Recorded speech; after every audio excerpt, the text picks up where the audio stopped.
temperatura 37,8 grados centígrados axilar, saturación 88% del aire ambiente, regular y taquicárdico. R1 y R2 supongo que debe decir porque tengo yo R1 y R1. Sí, hay un error ahí al tipificar. Con soplo eyectivo hiperdinámico. Inspección regular mecánica ventilatoria con regular entrada de aire. Asimetría en la excursión de las bases, palpación frémito en base derecha, percusión, matidez en base derecha, auscultación, frote y crepitantes en base derecha con hipoventilación. Abdomen blando depresible e indoloro. Ruidos hidroaéreos conservados, puño de percusión lumbar negativa. ¿Sigo? Electrocardiograma, taquicardia sinusal. Radiografía de tórax, radiopasía en lóbulo inferior derecho, broncograma aéreo, derrame pleural ipsilateral. ¿Y sigo con el laboratorio o hasta ahí nomás? Sí, lo leemos todo, después vamos oración por oración y vamos recapitulando a ver qué tiene, qué significa cada palabra, etc. Bien, laboratorio, test rápido para coronavirus negativo, hematocrito 33%, hemoglobina 10 gramos, glóbulos blancos 1700 milímetros cúbicos, neutrófilos 85%, linfocitos 10%. Glucemia 76,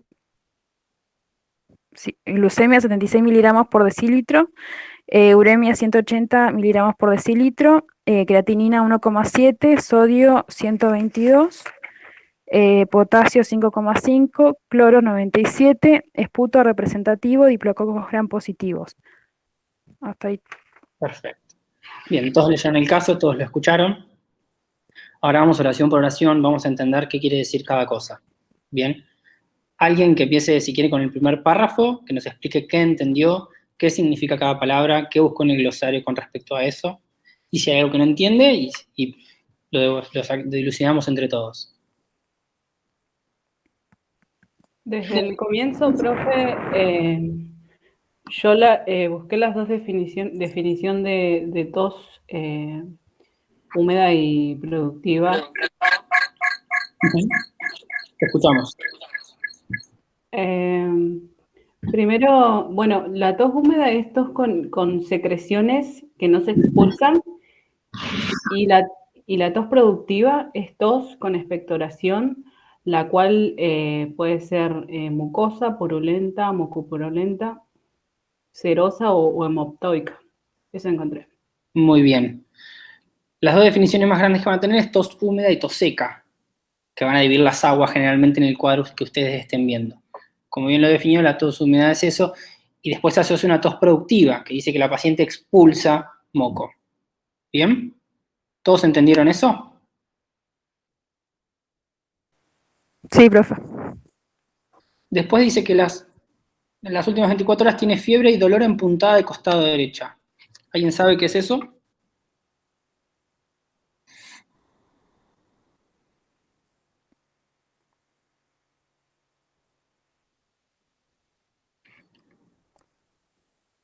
El que quiera, así no tengo que ir marcando dedo.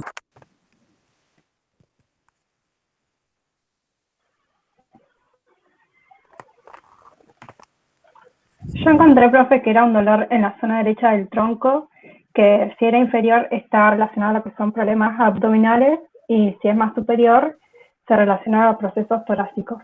Esa es la definición que yo encontré.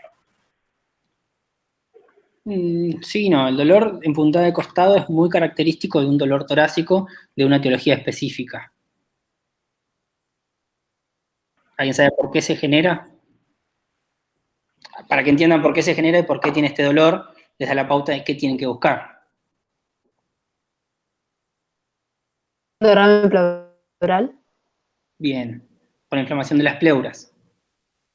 ¿Se acuerdan? El derrame pleural es líquido entre las pleuras. Una pleura duele y la otra no. ¿Se acuerdan cuál?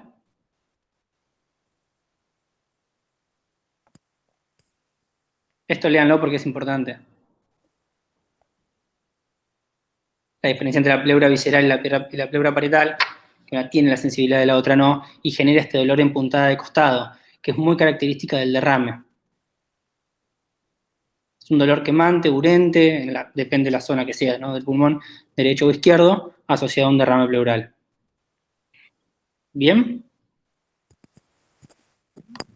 Búsquenlo porque es un concepto importante a tener, sobre todo porque tiene la paciente y por el tema que estamos tratando. Bien.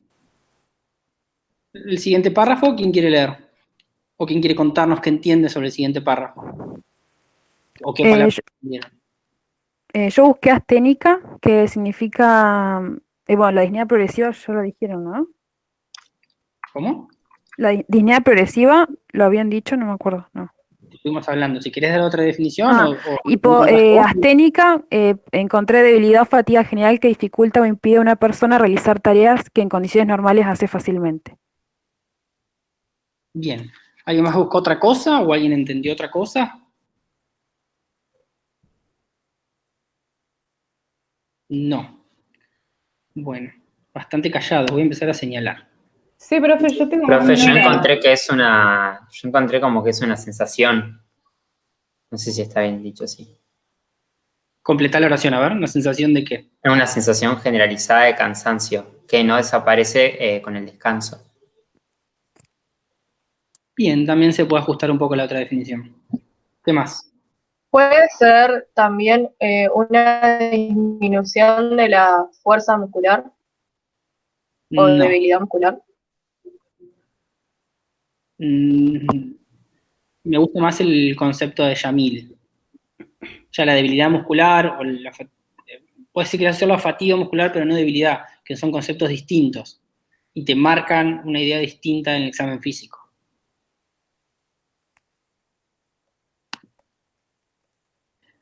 ¿Alguien sabe lo que es hiporexia? La Yo pérdida encontré progresiva de las ganas de comer. que es más frecuente en adultos mayores. Ay, perdón, no sé quién hablaba. De vuelta, alguien dijo la pérdida progresiva de... No escuché mucho más. De las ganas de comer y eso. Perfecto. ¿Algo más? Que afecta entre el 50 y 60% de los mayores. Pero ¿De los mayores de qué? de la gente mayor, pero no sé si está bien eso. ¿Y vos pensás que el 50 o 60% de la gente mayor no tiene ganas de comer? No, sí, está mal. La hiporexia se asocia a cuadros sépticos, generalmente sí, habitualmente es en gente mayor, como el caso que tenemos de la señora ahora, que es una señora mayor, de 77 años. Bien, como vos dijiste, sí es la disminución de las ganas de comer. Bien, ¿qué más dice? ¿Cómo sigue el cuadro clínico? ¿Puedo hacerte una pregunta? Sí, claro. ¿Cuál sería la diferencia entre asténico y letárgico? ¿Quién le puede contestar eso? ¿Qué opinan? Sé que no aparece letárgico, pero se me confunden los conceptos, son como bastante similares. ¿El letárgico asténico? ¿Qué es la letargia? Es como un cansancio general, que se produce también como por un cansancio mental, y eso, y astenia es como lo mismo, ¿no? No, la letargia es un estado hiperactivo del sistema nerviocentral asociado a enfermedades del sistema nerviocentral o sistémicas. La astenia es un cuadro generalizado que no se asocia a lesiones del sistema nerviocentral o a compromiso del sistema nerviocentral. ¿Se entiende? Sí, esa es la diferencia entonces, que uno compromete el sistema nervioso central y el otro no, ¿cierto? Sí. Ok, gracias. No es también solo eso, sino que la letargia está acompañada de los estados de conciencia y la astenia no.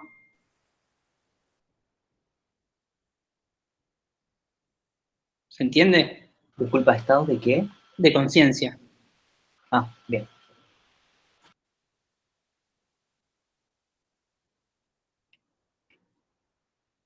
Bien. ¿Qué más? ¿Alguien quiere seguir leyendo? Profe, yo busqué lo que era el Losartán, que es la medicación que toma para la hipertensión, como para tenerlo en cuenta. Y bueno, leí que es un medicamento antagonista de los receptores de la angiotensina 2. Bien, ¿y cómo actúa? supongo que inhibiendo los receptores de angiotensina 2 para retener agua y sodio. Bueno. No cursaron fármaco ustedes, ¿no? No. No, profe. Bien. ¿Qué más? ¿Qué es la artritis reumatoide? Justo iba a leer la definición. Yo busqué, a ver, que es una enfermedad inflamatoria crónica y de naturaleza autoinmune caracterizada por la afectación simétrica de múltiples articulaciones y presentación de diversos síntomas generales, inespecíficos y manifestaciones extraarticulares. Bien. ¿Tiene relevancia que la paciente tenga artritis reumatoide? Y yo lo que estaba leyendo de la artritis, sí, en este caso sí, y más teniendo en cuenta el cuadro de la paciente, puede ser que la artritis como que exacerbe la sintomatología que presenta la paciente. ¿Qué opina el resto? ¿Tiene relevancia? Yo encontré... Perdón. Sigo.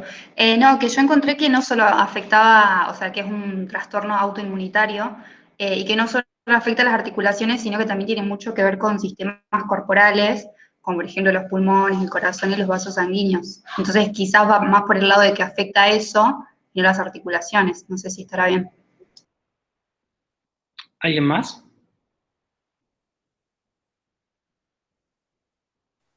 Que como dice que la paciente tiene derrame pleural, además tener artritis reumatoide, que es una enfermedad inflamatoria, como que supongo que debe agravar el cuadro.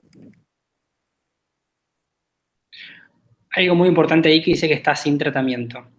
Si bien la artritis reumatoide es una enfermedad de principio, de primeras manifestaciones articulares, tiene manifestaciones extraarticulares, tanto en piel, en tejido celular subcutáneo, vasos, pulmón, riñón, un montón, según cómo lo ponga, cómo lo catalogue con respecto a lo más común que suelen llegar a tener. La afectación pulmonar es bastante frecuente dentro de la artritis reumatoide, pero no genera este tipo de lesiones, ¿sí? Habitualmente genera neumonías tipo fibróticas, bilaterales y genera un pulmón fibrótico. Esa es la causa, la presentación más frecuente a nivel pulmonar. Después pueden generar hipertensión pulmonar y pueden generar serositis en unos casos mucho más raros. ¿Bien? Pero ella no tendría compromiso pulmonar por la artritis reumatoide, o por lo menos no lo expresa, y no sería lo más frecuente a pensar. Acuérdense que en estos casos que vemos nosotros es lo más frecuente siempre. ¿Bien? Lo importante es saber si está con tratamiento o no está con tratamiento, porque el tratamiento de la artritis reumatoide es un tratamiento inmunosupresor. Bien, ya sea con corticoides en un principio, con metotrexate, con abacatacept, no importa, depende del compromiso que la paciente tenga. Entonces, el no estar con tratamiento y no estar inmunosuprimida es importante. Bien, ahí radica la importancia de la AR y que no esté con tratamiento. ¿Se entendió? Respecto a lo que dijeron, está muy bien, puede afectar miles de manifestaciones extraarticulares y cuando uno empieza a buscar, realmente afecta lo que se les ocurra, en muy bajo porcentaje, pero lo afecta, así que está muy bien.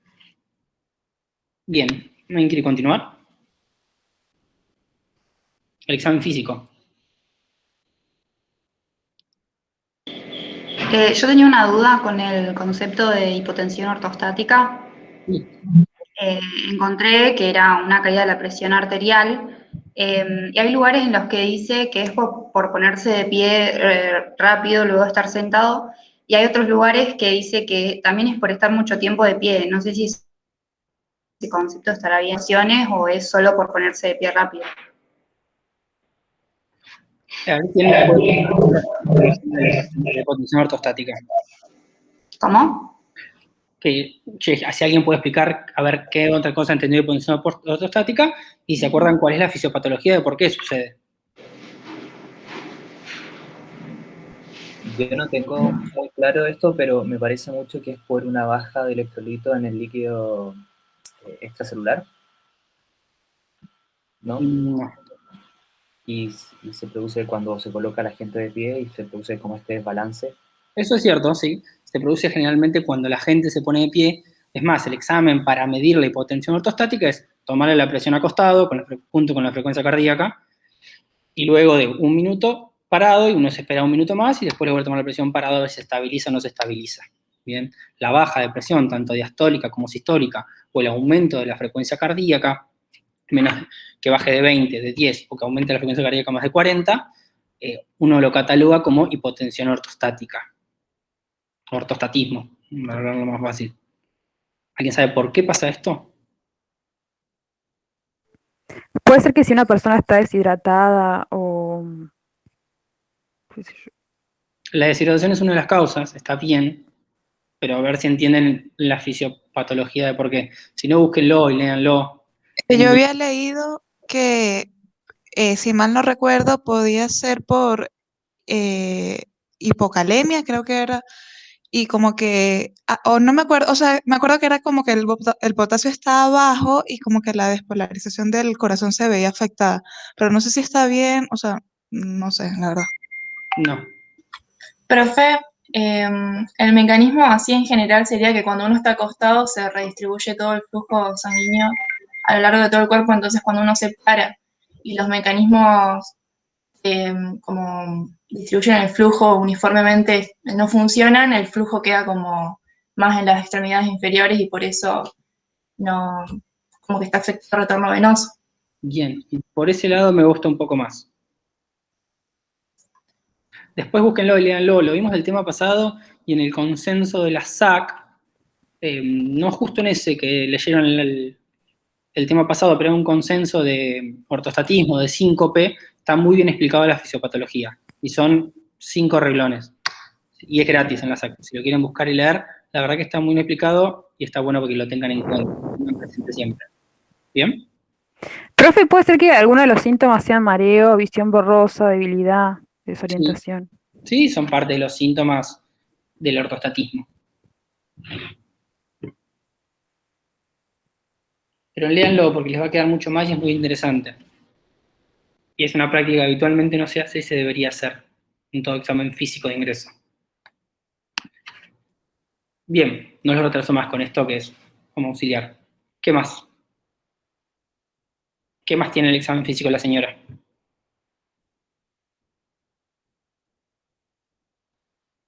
A ver. Vicky Peña. Sí, yo. Yo busqué lo que era soplo eyectivo hiperdinámico. Encontré que eyectivo quiere decir que es un soplo mesosistólico iniciado después del primer ruido y finalizando antes del segundo. Este tipo de soplo puede tener tanto flujo laminar o turbulento. Y después busqué el que sea hiperdinámico y encontré que puede estar en relación con el hecho de que sea eyectivo, haciendo referencia a que el flujo está aumentado, o puede ser que también esté relacionado con la fiebre y la anemia. Bien. Si está relacionado con la fiebre y con la anemia, es porque eso genera ¿qué? Que te da el soplo eyectivo. ¿Cómo? Perdón. Vos decís que está relacionado con la fiebre y con la anemia, es porque eso genera ¿qué? Que tiene la paciente. Más arriba, que dice, después de hipotensión ortostática, sin hipotensión ortostática. ¿Con la hiporexia? No, con la frecuencia cardíaca aumentada. Ah. Claro. Por eso eso te marca la hiperdinamia. El paciente está hiperdinámica porque tiene la frecuencia cardíaca aumentada. Bien, tiene una frecuencia cardíaca de 128. O sea que se relacionan. Claro. ¿Cuánto es la frecuencia cardíaca normal? Entre 15 y 20 puede ser. Entre 60 y 100. La cardíaca entre 60 y 100 y la respiratoria entre 12 y 16. Perfecto. Bien, entonces tiene la frecuencia cardíaca aumentada la señora. ¿Y la frecuencia respiratoria? Es así, entre 15. También aumentada. Muy bien. ¿Y la temperatura?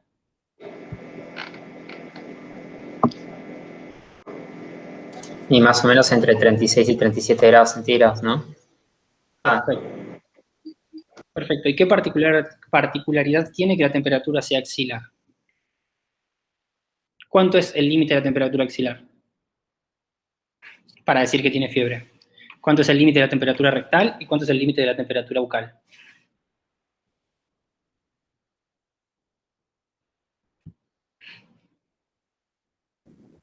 Profe, 37,8 en axilar, ¿no es febrícula o es fiebre? No, es febrícula. Es Yo le pregunto febrícula. una cosa, ¿cuáles son los límites para decir que Sí, un sí. paciente tiene fiebre, tanto axilar, rectal como bucal? Son los tres lugares donde más habitualmente se toma la temperatura.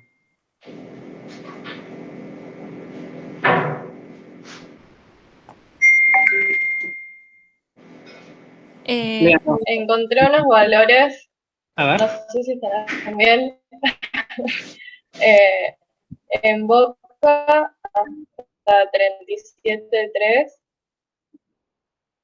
37,3. 37,0 y en recto hasta 37,6. En Boca, 37, me parece. 37. No ¿Qué opina sé si el está resto? bien o no. Yo encontré otros. A ver. Oral de 35,6 a 37,5, axilar de 34,7 a 37,3 y rectal de 36,6 a 38. Hasta eso, después de esos valores se considera febrícula. Sí. Bien, pero no fiebre. ¿Ustedes cursaron semi o no? No. No. Bueno. El año pasado me acuerdo en un examen de relación habían preguntado fiebre y tenía que ser mayor de 38,5 en axilar. 38,3. Ah, bien. Un comentario. Siempre cuando van a dar una referencia, cuando hacen un glosario, tienen que poner la fuente de donde sacan la definición. Entonces, uno puede decir, encontré esto, encontré esto, encontré esto. Tiene que decir, en tal referencia dice tal parámetro, ¿no? Según tal autor o según tal fuente, y traten de guiarse con las fuentes que nosotros les ponemos como fuente recomendada, porque a veces estamos con muchísima información y no toda la información es confiable. Entonces tenemos que tener una fuente en donde haya un consenso de que esa fuente es confiable, y cuando hacen el glosario tienen que citar de qué fuente lo van sacando. Entonces, Yo, por ejemplo, lo estoy haciendo del libro de semiología Argente, pero todavía no tuvimos semio. Y en la bibliografía no pone el libro de semiología. claro, Pero bueno. entonces trata de buscar de los libros, de un libro de fisiología, si no encontrás en ninguno de las fuentes que se recomiendan, bueno, cita la fuente que vos ponés. Entonces, si vos ponés este libro de semiología, cuando haces el glosario, cita la fuente. Perfecto. Sobre todo ese libro, creo que el capítulo 5, que es de fiebre, está muy bien escrito. Bien. ¿Qué más? ¿Cómo sigue el cuadro clínico Francisca Báez? Yo busqué el de asimetría de la excursión de bases. Decía que es una prueba para evaluar la expansión torácica, que hay que ubicar los pulgares aproximadamente a nivel de la décima costilla a ambos lados, con los dedos sujetando de manera laxa la cara externa de la caja costal y en paralelo, y a medida que colocamos las manos hay que desplazarlas hacia el centro para elevar el pliegue laxo de piel entre tus pulgares sobre la columna vertebral, pedirle al paciente que inhale, observar la distancia entre los pulgares y de esta manera evaluamos la simetría en la expansión y en la contracción. Perfecto, muy bien esa definición. Bien, ¿qué más? ¿Quién quiere seguir?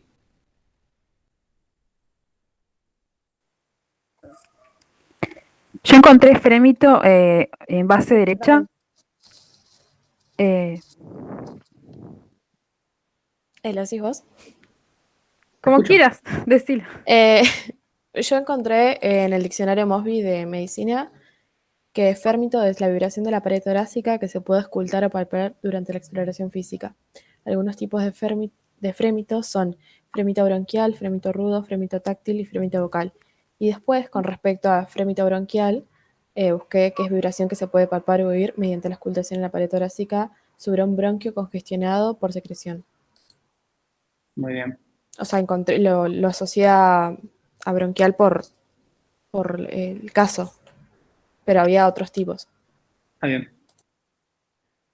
¿Qué más? Nos saltamos la parte de saturación de oxígeno, aire, ambiente, que está disminuida en el caso de la señora. Bien, ¿y qué es la saturación de oxígeno? Lo habíamos visto en el caso anterior. Sí, pero y el rango normal era de 95 a 100 en adultos. Y bueno, se medía con el oxímetro.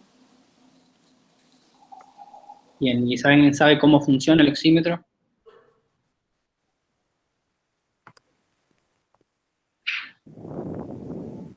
Sí, habíamos visto que se pone una antena que en el dedo y que la antena emite una luz roja y que una vez que pasa esa luz por la sangre, del otro lado detecta, digamos, la hemoglobina oxigenada, ¿puede ser?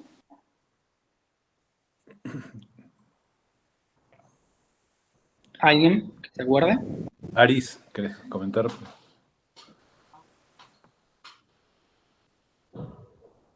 Aris Ponce. Sí, profe, tengo lo mismo que la compañera. Se mide ¿Una la antena? hemoglobina ¿Tenés que es una oxigenada. antena? No, es una agujita. ¿Una qué? ¿No tiene como un láser el oxímetro que detecta tipo la sangre oxigenada y la desoxigenada y te piden que no tengas las uñas pintadas cuando estés con el oxímetro en el dedo, porque eso dificultaría que el láser detecte, Sí, digamos. es una luz, es una fuente de luz. Puede ser láser o puede ser una luz que no sea láser, pero que tiene determinada longitud de onda. ¿Sí? Es una longitud de onda que hace resonar a la hemoglobina. Entonces, según cuánta hemoglobina oxigenada o no oxigenada tengamos, se va a transmitir una diferencia en la longitud de onda de la luz. Y eso se traduce en un porcentaje de saturación. Eso es interesante, lo pueden buscar, así lo entienden bien.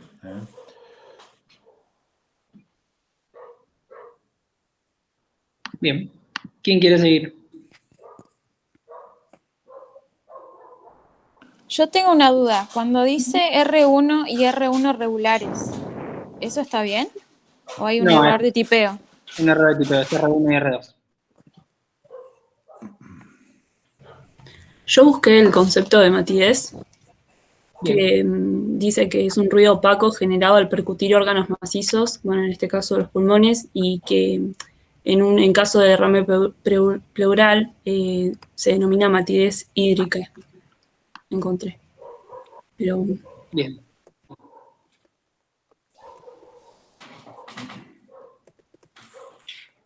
¿Quién quiere seguir? ¿Qué más? A ver. Daniela Torres.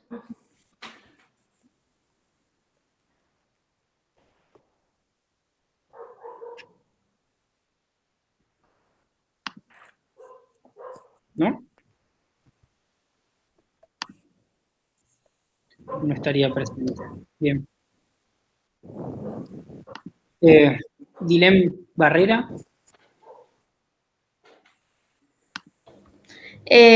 Yo busqué el tema de puño percusión lumbar. Es una maniobra que se hace golpeando cada región lumbar por separado, con el puño cerrado con el borde cubital de la mano, y se considera positiva cuando al realizarla despierta en el paciente un tipo de dolor agudo, pero en este caso igual era negativa la maniobra. Muy bien. ¿Quién más? ¿Quién sigue? Estoy nombrando dedo. Yo encontré el ipsilateral. Son acumulaciones de líquido dentro del espacio pleural, tienen múltiples causas y en general se clasifican como trasudados o exudados. La detección es por examen físico y radiografía de tórax. Para determinar la causa, a menudo se requieren las tesis y el análisis del líquido pleural, y ipsilaterales porque yo supuse que era en la parte lateral de ambas pleuras, o sea, ipsilateral lo busqué aparte, digamos. Ipsilateral significa del mismo lado.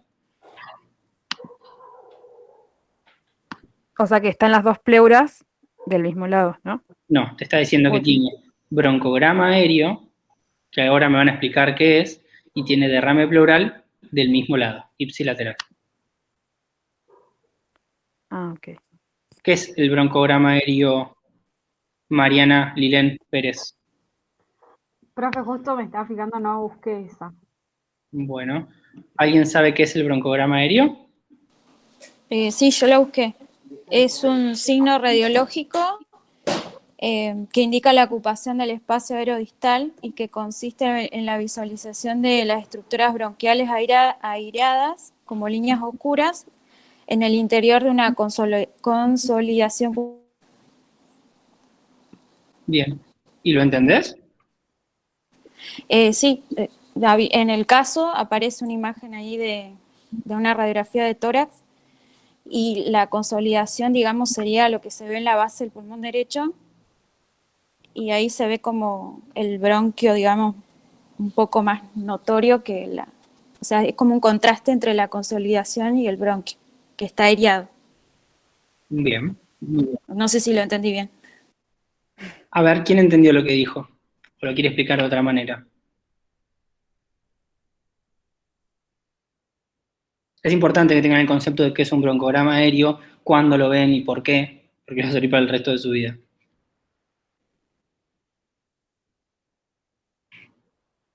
¿Alguien? Lo que acaba de leer la compañera, ¿lo entendieron?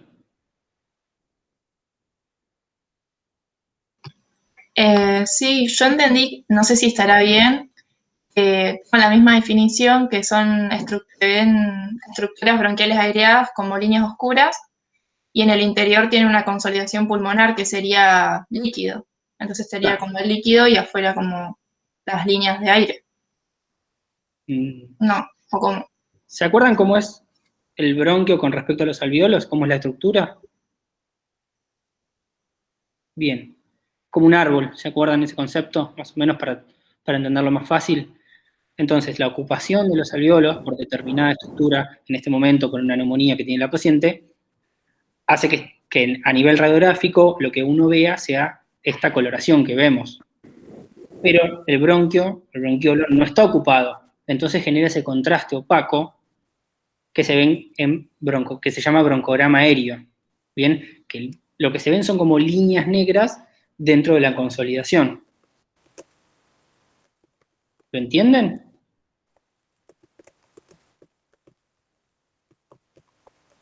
Si no lo entienden, lo vemos de vuelta, no hay ningún problema. Lo buscamos. No, si igual se entiende, quedó claro. Bien. Bien. ¿Quién sigue? Milagros Coria. Contanos, ¿cómo sigue?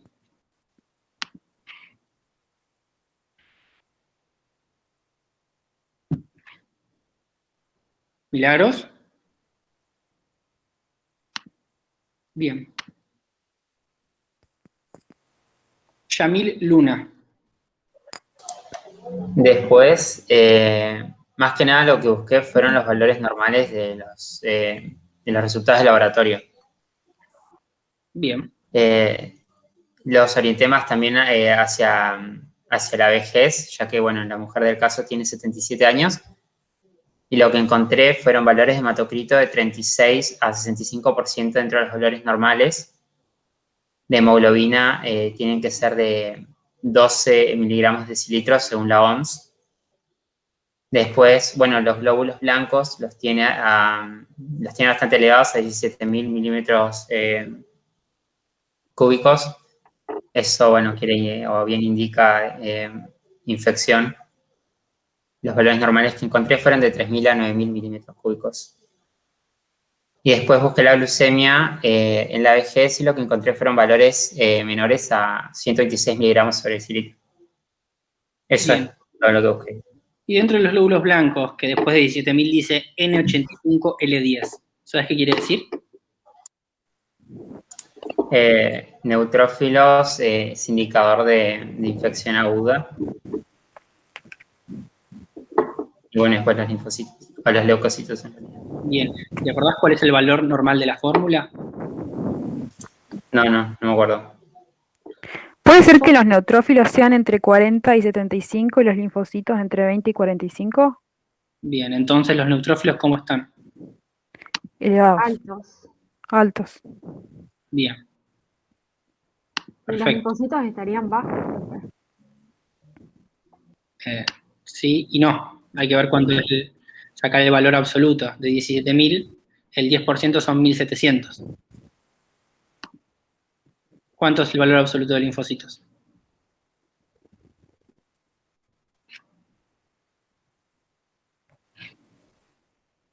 Esto búsquenlo porque son conceptos básicos, los ven en esto. Los linfocitos, el valor normal sería entre 1000 y 4500 por mililitro. ¿Y entonces están bajos o están normales?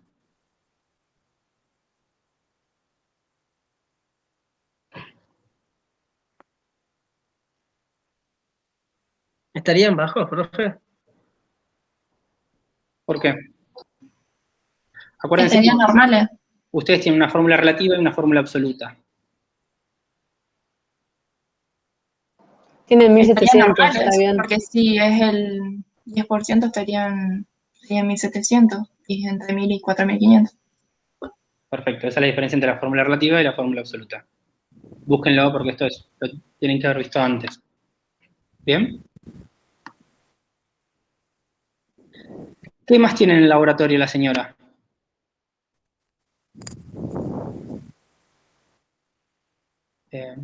Ignacio Palma.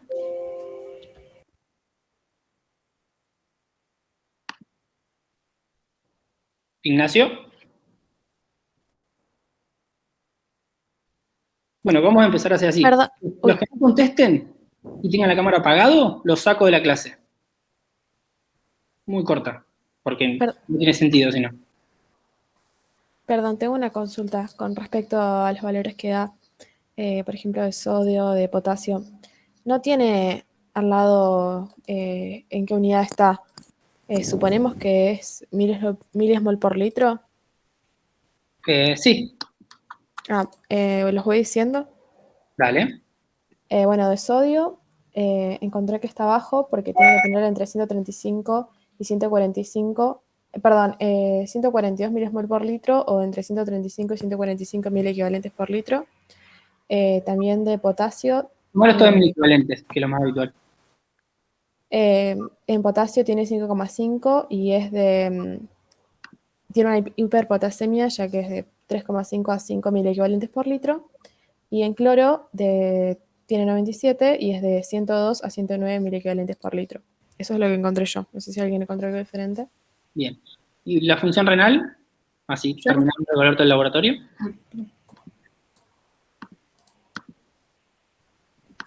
¿Cómo está la función renal?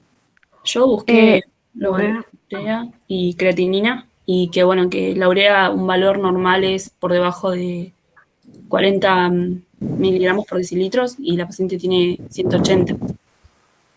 Y está muy aumentado. Y claro, y lo que busqué es que se relaciona con no directamente con una insuficiencia, sí, con una insuficiencia renal era. No con falla renal, pero con una insuficiencia renal. Bien, me gusta un poco ese concepto. ¿Y la creatinina?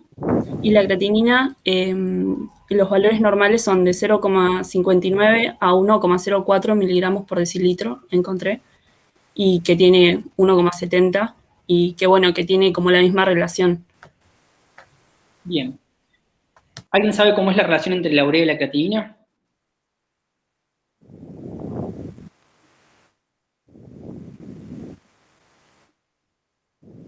Luciana Pena.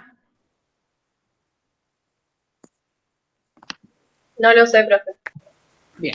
Existe una relación entre la urea y la creatinina que es 40-1. ¿Qué quiere decir? Que por cada 40 de urea que tengamos, deberíamos tener 1 gramo de creatinina. Entonces, si nosotros tuviésemos 80 de urea, deberíamos tener 2 gramos de creatinina. ¿Bien? Cuando un paciente tiene constante aumento de la urea con respecto a la creatinina se llama disociación ureocreatinina. Bien, después búsquenlo en qué causa se puede dar, porque nos va a explicar varias cosas de esta paciente. Por ejemplo, ¿por qué tiene esta disociación? ¿Por qué tiene hiponatremia? Por ejemplo, que como bien nombraron, el sodio estaba bajo. ¿Y por qué tiene hipercalemia? Esta disociación Perdón, profe, ureocreatinina. ¿cómo Sí, sería disociación? ureocreatinina.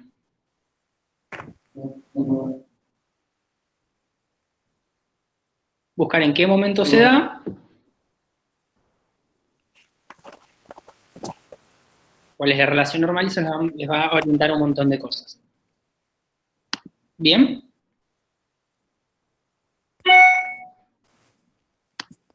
Profe, yo busqué diplococos gram positivos. Bien. Son un conjunto de bacterias que se caracterizan por ser cocos que tienen típicamente la forma de 2 células unidas. Bien. ¿Y cuáles son los diplococos más frecuentes? Estreptococos.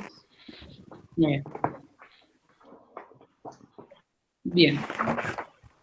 Otras dudas que tengan, ya más o menos repasamos todo el caso por arriba y el glosario de las cosas, de las palabras más complicadas, por decirlo así. ¿Qué les quedó en el tintero, que no entendieron, que quieren volver a ver? ¿El ABC lo teníamos que tener hecho?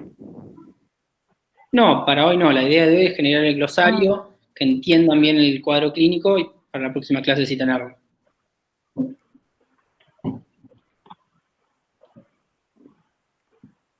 ¿Puedo leer mi ABC? Sí. Para ver si está bien.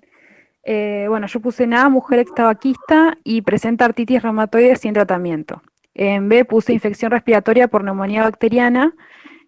Después puse tos húmeda productiva, disnea progresiva, fiebre de 38 grados centígrados, dolor en puntada de costado derecha, asténica, hiporexia.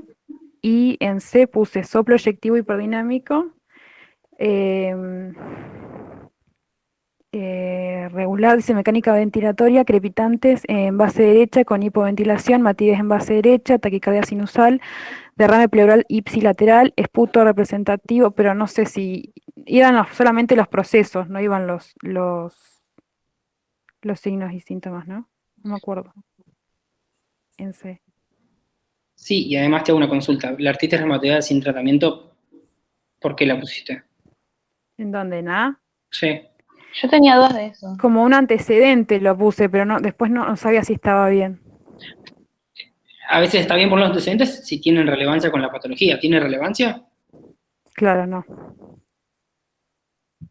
O sea, no está inmunocomprometida y no tiene compromiso por la artritis reumatoidea como para pensarlo que si lo tuviera como antecedente. Claro, porque no está medicada, claro.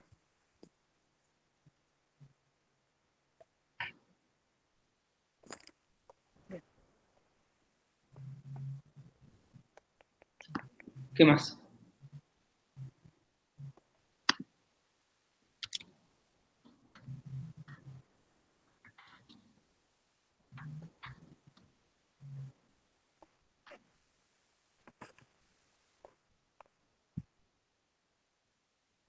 ¿Dudas? ¿Preguntas? ¿Algo que quieran decir? ¿Algo que se hayan quedado sin entender? Aprovechen que las clases son para esto. Para equivocarse. Profe, ¿puedes volver a explicar lo de soplo eyectivo hiperdinámico, porfa? Bien. ¿Quién se lo puede explicar? Que estuvo muy bien explicado hoy. Yo hablé de eso. Dale. Bueno, nada, que el soplo eyectivo quiere decir que es un soplo mesosistólico y que se inicia después del primer ruido y finaliza antes del segundo ruido. Ese tipo de soplo puede presentar flujo laminar o flujo turbulento, y el hecho de que sea hiperdinámico está en relación con la característica de eyectivo y hace referencia a que el flujo está aumentado y puede darse frente a fiebre o anemia, y con Martín básicamente nos aclaró que eso está relacionado con la frecuencia cardíaca aumentada. ¿Se entendió? Sí, gracias. De nada. Profe, a mí no me quedó muy claro lo del diplococo gram positivo. Como no estoy haciendo micro, no sé bien. Bien, ¿qué no te quedó claro? Claro, Chicos, ¿a qué significa que una yo sé que es un conjunto de aclaración. bacterias? Pero, Una perdón. aclaración. Esta materia es una materia de integración. Entonces, para poder integrar conceptos, tienen que tener las bases. Si ustedes no vieron micro todavía, no hace falta que tengan micro toda, micro completa, pero sí por lo menos leer qué son los diplococos, o qué son los cocos, o qué son las bacterias gram positivas, ¿sí? O también pueden encararlo a través de los artículos que nosotros le pusimos ahí, qué bacterias dan en este cuadro. Entonces, ¿cuáles son las que vamos a pensar? ¿Cuáles de las que están mencionadas en los artículos o cualquier texto que se refiera a neumonía o a este cuadro que tiene este paciente es compatible con ese formato que se ve en el estudio, en el laboratorio? ¿Sí? ¿Cuáles son las cosas que le están pasando a este paciente en base a todo lo que estamos viendo, los procesos fisiopatológicos que se están encadenando para llegar a esta situación? Eso es, entonces ahora ustedes tienen que ir identificando cada uno de los componentes y después en el ABC tratar de unirlos, que está bien que ya traten de hacer una conexión ahora, está muy bien. No pretendemos que lo sepan ya, pero sí que lo empiecen a hacer ese ejercicio. Y después empezar ya a tratar de relacionar todas las cosas para finalmente entender qué fue lo que llevó a esta paciente que tenía algunos antecedentes, pero estaba bien, a estar como se está presentando ahora. Entonces, si alguno ya vio micro, bueno, está en ventaja. Igual tiene que repasar esto. Pueden leer el Mandel, el capítulo que se refiere a este caso, o bien pueden leer los artículos que le pusimos ahí que son de revisión específicamente de esta situación. Y ahí van a tener todo como un poco más concentrado. Van a encontrarse que algunos están en inglés. Acostúmbrense que muchas de las cosas que van a leer van a estar en inglés. Si alguno no sabe inglés, les recomiendo fuertemente que estudie inglés. Pero para la cuestión del práctico pueden usar un traductor, ir copiando de a párrafos y pegándolo y por lo menos identificarlos. No hace falta que sean expertos en inglés, pero por lo menos que manejen un inglés técnico. Si ustedes leen cualquiera de estos textos, se van a dar cuenta que se entiende casi todo, aunque no sepan perfectamente inglés.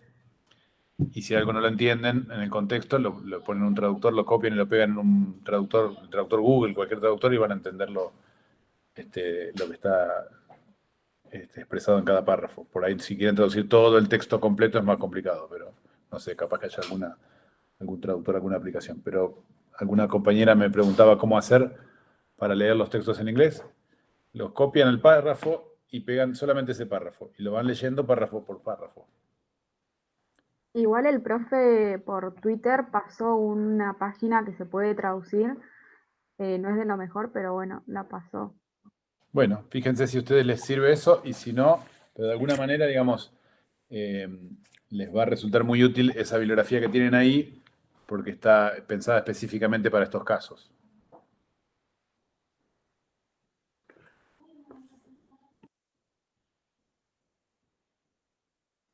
¿Alguna otra duda que tenga? Aprovechen No, las profe, dudas porque es el momento. no terminé de entender lo que era el broncograma aéreo. Bien.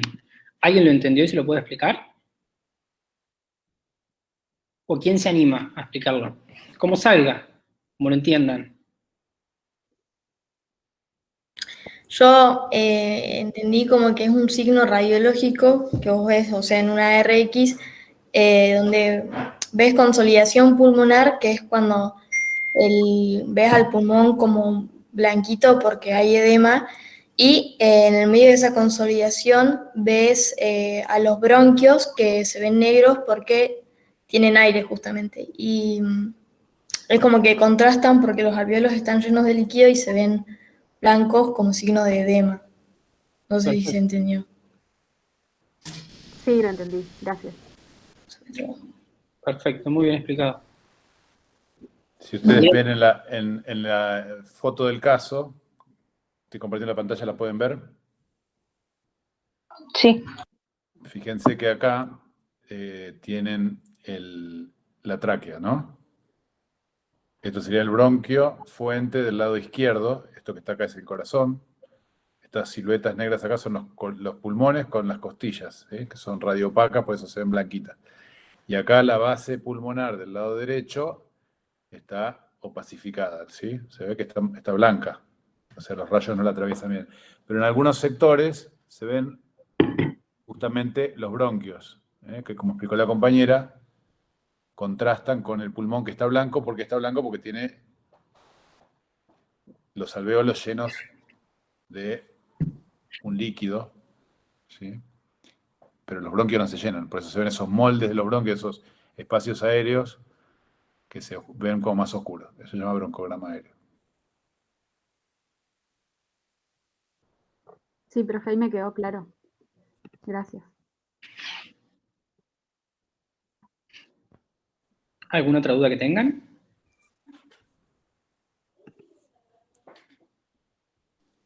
Yo tengo una duda con el concepto de frote, porque, bueno, ahí decía que tiene frote en base derecha, pero no aclaraba, y cuando lo busqué, el único frote así que se pudiera relacionar con este contexto, encontré que podía ser frote pleural, que se produce a consecuencia de la fricción entre la pleura parietal y visceral, que están alteradas por causa de un proceso inflamatorio neoplásico. Y nada, quería confirmar si eso está bien o... No siempre es por un proceso neoplásico, en este caso es por un proceso inflamatorio, y sí, es por el roce de las pleuras. Habitualmente las pleuras están pegadas, por decirlo así, cuando se empiezan a separar generan ese frote, que es un signo auscultatorio.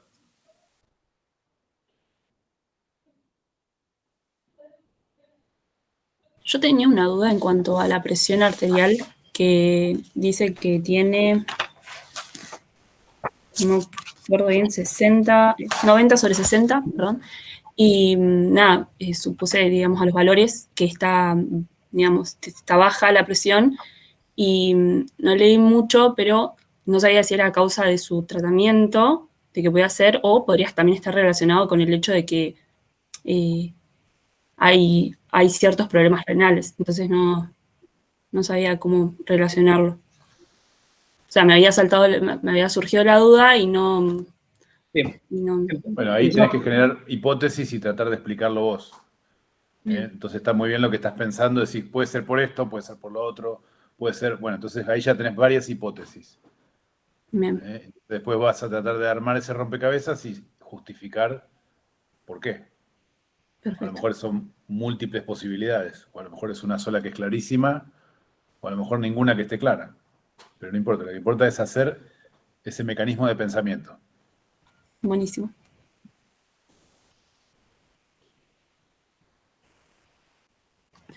Pero, perdón, o sea, la presión la estaríamos considerando como que está baja, digamos, ¿no? Según los valores que yo encontré. Exacto. Sí. Si vos correlacionás esos valores con los normales, están por debajo de los normales. Perfecto. Gracias.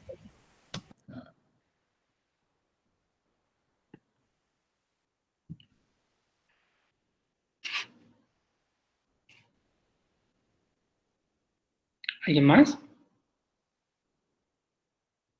Yo quiero hacer una consulta. ¿El peso tiene relevancia en este caso? ¿Qué opinan? ¿Tiene relevancia? Y yo cuando leí el caso pensé que iba a salir en algún lado el dato de lo que medía la señora como para considerar el índice de masa corporal, para ver si realmente ese peso estaba bajo o capaz que era un peso normal para su edad y también para su altura, pero como no estaba el dato... Igual también nos dan nos dan el dato de la hiporexia, entonces por ahí quizás sí es importante. ¿Quién más? ¿Qué opinan el resto? Sí, yo también creo que es importante, pero, o sea, hubiese sido bueno medir el índice de masa corporal porque, o sea, al no tener la altura y tener solamente el peso, no sabemos si está bien o está bajo peso, digamos. ¿Y para qué usarías el índice de masa corporal? ¿Para qué te serviría en esta paciente? Y para saber si tuvo una pérdida de peso y producto del cuadro clínico que tiene. Es un cuadro de 72 horas de evolución. Mucho peso no sé si puede llegar a perder, pero... Ah, tenés razón. ¿Quién más? ¿Qué opinan? Puede estar relacionado con la anemia que puede llegar a tener, y uno de los signos era el soplo eyectivo hiperdinámico. No, puede estar por el hecho de que puede estar inmunosuprimida también, ¿o no? Generen las hipótesis y vean si las hipótesis son correctas o no son correctas con respecto a eso. Si tiene relevancia que pese 45 kilos con la inmunosupresión, si tiene relevancia que pese 45 kilos con la anemia. Puede tener que ver también con la artritis que está sin tratamiento. Pero yo el dato que iba, o sea, yo si lo agarro así el dato aislado del peso, y qué diferencia puedo tener, ninguna, porque no sé si realmente antes pesaba más o pesaba menos, o cuánto mide la señora para decir realmente si su índice de masa corporal El peso o la masa muscular de los pacientes se relaciona con la creatinina de los pacientes. Entonces a uno le sirve para sacar el clearance de creatinina.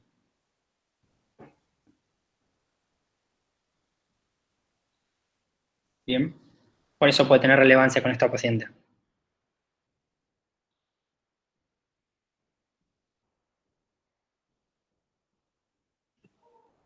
A lo mejor lo que ustedes quieren evaluar con el peso es el parámetro nutricional, pero a lo mejor el peso no está puesto para evaluar el parámetro nutricional porque, como dice la compañera, falta otra relación. Por ejemplo, si a esta paciente le faltaran las dos piernas y pesa 45 kilos, quizás hasta sería gorda. O a lo mejor si mide 1 metro también y pesa 45 kilos, es capaz que sea obesa. No sabemos, no podemos evaluar el estado nutricional solamente con el peso, pero como dice Martín, por ahí sí es muy relevante a la hora de interpretar los valores de creatinina, los valores de urea creatinina y qué le está pasando desde el punto de vista fisiopatológico. ¿Sí?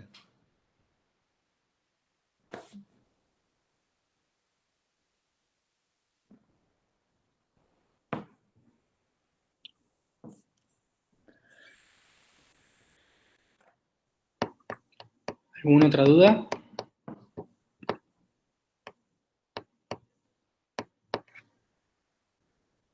Cuando dice que es un ex tabaquista de 40 paquetes año, ¿qué significa? Federico.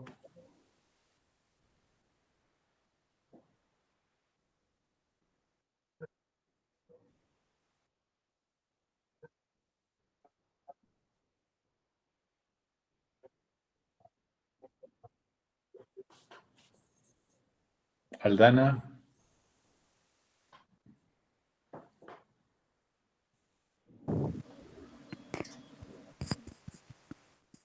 Profe, la verdad que no, desconozco también. ¿Alguien sabe qué quiere decir paquetes año? ¿Quiere decir que fuma 40 paquetes en un año?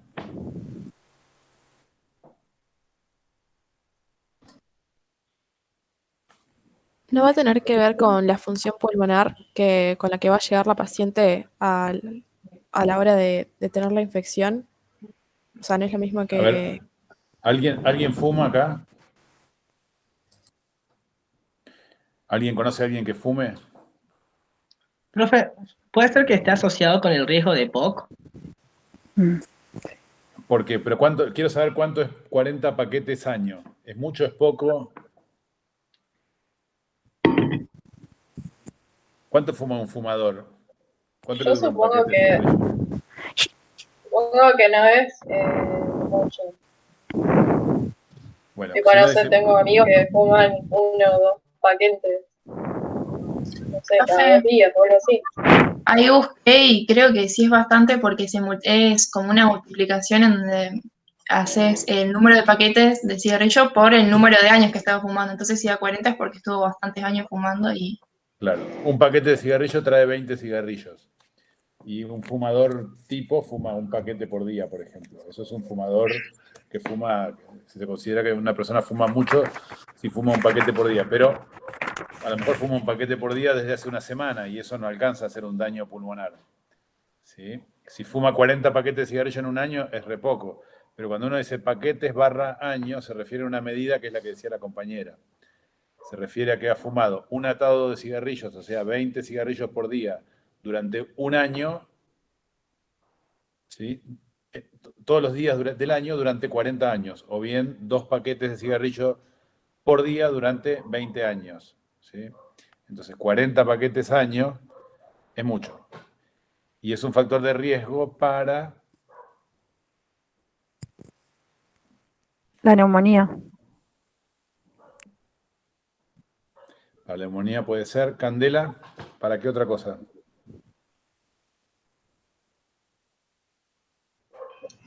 Para con el EPOC por ahí, que puede Exacto. Para tener. el EPOC. Para el EPOC. El EPOC es, digamos, un espectro de enfermedades pulmonares. ¿Sí? También lo tienen que estudiar porque no está específicamente en el caso nuestro, pero está dentro de lo que son las patologías respiratorias, la fisiopatología de la enfermedad respiratoria.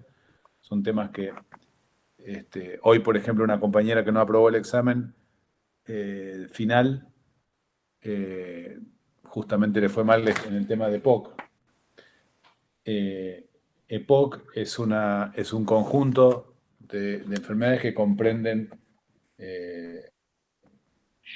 extremos, son el enfisema y la bronquitis crónica, ¿sí? Que están asociados al hábito tabáquico, y que seguramente esta mujer, con todo lo que ha fumado, tenga algún componente de EPOC. ¿Sí? Y eso la predispone a una neumonía, seguramente. Pero si ustedes leen los artículos que pusimos, los EPOC tienen un tipo de neumonía, predominantemente por algún tipo de gérmenes. Así que bueno, son todas cosas que tienen que tener en cuenta.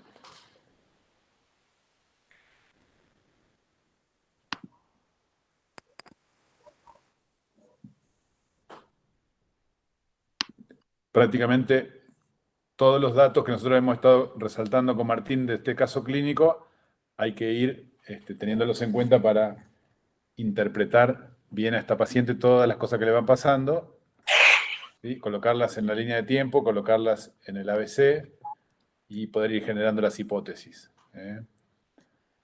Así que bueno, es un caso que no es difícil, pero tiene muchas cosas y es muy denso, tiene mucha información.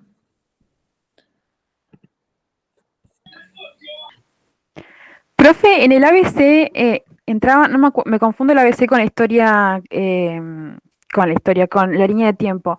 En el ABC podían entrar síntomas y cosas del examen clínico, o eran todos procesos, o los procesos eran en la historia, en la línea del tiempo. Vos el ABC vas a tener que poner una situación previa donde la paciente estaba estable durante un tiempo, un proceso fisiopatológico y una situación actual. Y cada uno de esos, de esos puntos, A, B y C, los tenés que justificar, ¿sí? A través de datos que te aparecen en el caso clínico. ¿Sí? Esos datos pueden ser desde que tiene fiebre hasta que tiene un germen, hasta, bueno, hay distintas situaciones que pueden ser, que siempre tomados de la historia clínica. Pues yo no puedo poner, por ejemplo, neumonía. Pues yo puedo interpretar que tiene una neumonía, pero no lo dice en ningún lado. ¿Está bien? Entonces, todo lo que ustedes pongan para justificar el ABC, tienen que tomarlo de los datos de ahí. Si ustedes después hacen un razonamiento y llegan a la conclusión de que tiene una neumonía, entonces ahí sí pueden ponerlo. Pero no pueden tomar como fundamento de sus razonamientos cosas que no están en el caso.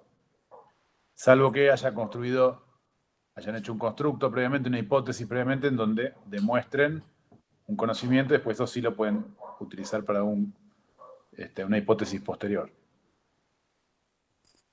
Ah, bien, gracias. Y en la línea de tiempo sí son procesos, ¿no? Sí. Y la línea de tiempo tiene que ser procesos que están encadenados. Una cosa viene a consecuencia de la otra, ¿sí? Tiene que tener un orden cronológico, tiene que tener una coherencia horizontal, que se llama, y que después en la cascada tenga una coherencia vertical. Yo no puedo poner que al principio que la paciente, no sé, está taquicárdica y después que tiene una infección, porque si pienso que la taquicardia es una consecuencia de la infección. Bien, gracias.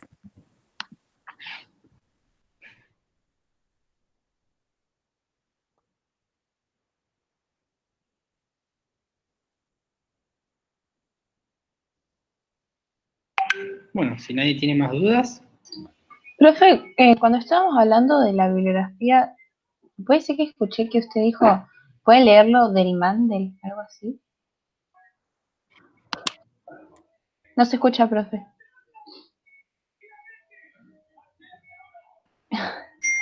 Está muteado. Profe, tiene el micrófono apagado. Estaba jugando a Dígalo con Mímica. No, lo que les decía que cuando cursen micro, a lo mejor pueden conocer el Mandel, que es como el libro de referencia, es la Biblia de la microbiología o uno de los libros referentes de microbiología. Si ustedes citan el Mandel, es como que está bien, es una referencia, ¿no? Pero no hace falta que dice a una fuente tan profunda, digamos. O sea, con que citen algo de la bibliografía que nosotros le ponemos es suficiente. Está mucho más resumido y mucho más concreto, como que va más al punto. Si no, se van a ir por las ramas, porque entra en microbiología y se pueden llegar a pasar, no sé, un mes leyendo el tema. El Mandel es así. Claro, por eso. Perdón, Martín, una pregunta. Cuando hablamos de la hipotensión ortostática, ¿cuál era el que nos habías recomendado para leer, para terminar de aclararlo? Que hay si bien no forma parte de la bibliografía que recomendamos, en el consenso de la SAC de síncope es un párrafo nada más que explica la hipotensión ortostática. Nada más que un párrafo. Y está muy bien explicado. La SAC es la Sociedad Argentina de Cardiología. Sí, perdón. Buenísimo, está bien, gracias. Yo porque viene apareciendo, entonces se ve que es de importancia. Viene apareciendo, yo le doy mucha relevancia porque es importante al hacerlo al examen físico y no es habitual. Entonces, si ya le queda desde ahora, lo van a hacer el día de mañana.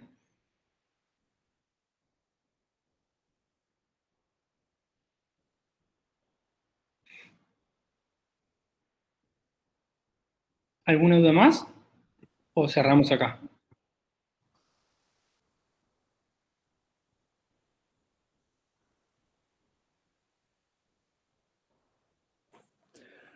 Bueno, la semana que viene, el 25 de mayo, es feriado, así que no está planeada actividad esa semana.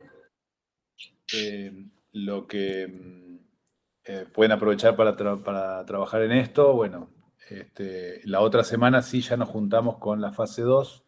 Ahí tienen que tener ya el ABC, la línea de tiempo y empezar a elaborar las hipótesis, ¿sí?